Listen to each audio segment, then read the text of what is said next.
नगर परिषद निवडणुकीच्या पार्श्वभूमीवर पोलीस स्टेशन अकोट शहर यांनी धडक कारवाई करून अग्निशस्त्र पिस्टल व 4 जिवंत कारतूस सह आरोपीला अटक केली आहे। 29 नोव्हेंबर रोजी संध्याकाळी पोलीस स्टेशन अकोट शहर येथील गुन्हे शोध तपास पथकाने वैभव तायडे डीबी पथकाचे अंमलदारासह नगर परिषद निवडणूक अनुषंगाने अकोट शहरात पेट्रोलिंग करीत असताना त्यांना गोपनीय माहिती मिळाली की रोहन मुरलीधर अंभोरे राहणार खानापूर वेस्ट अकोट हा खानापूर वेस्ट ते राजेंद्र नगर रोडवर देसी कट्टा अग्निशस्त्र जवळ बागळून फिरत आहे। अशा खात्रीलायक बातमीवरून तात्काळ पंचाकसह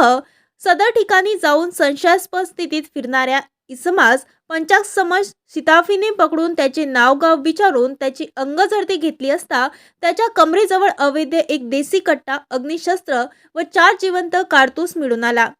त्याच्याजवळ शस्त्र बागडण्याबाबतचा कोणताही परवाना नसल्याने सदर देसी कट्टा व जिवंत कारतूस पंचाकसमज जप्त करून आरोपी नामे रोहन मुरलीधर अंभोरे वय 20 वर्ष राहणार राजेंद्र नगर खानापूर वेस्ट अकोट जिल्हा अकोला यास अटक करून गुन्हा दाखल केला आहे।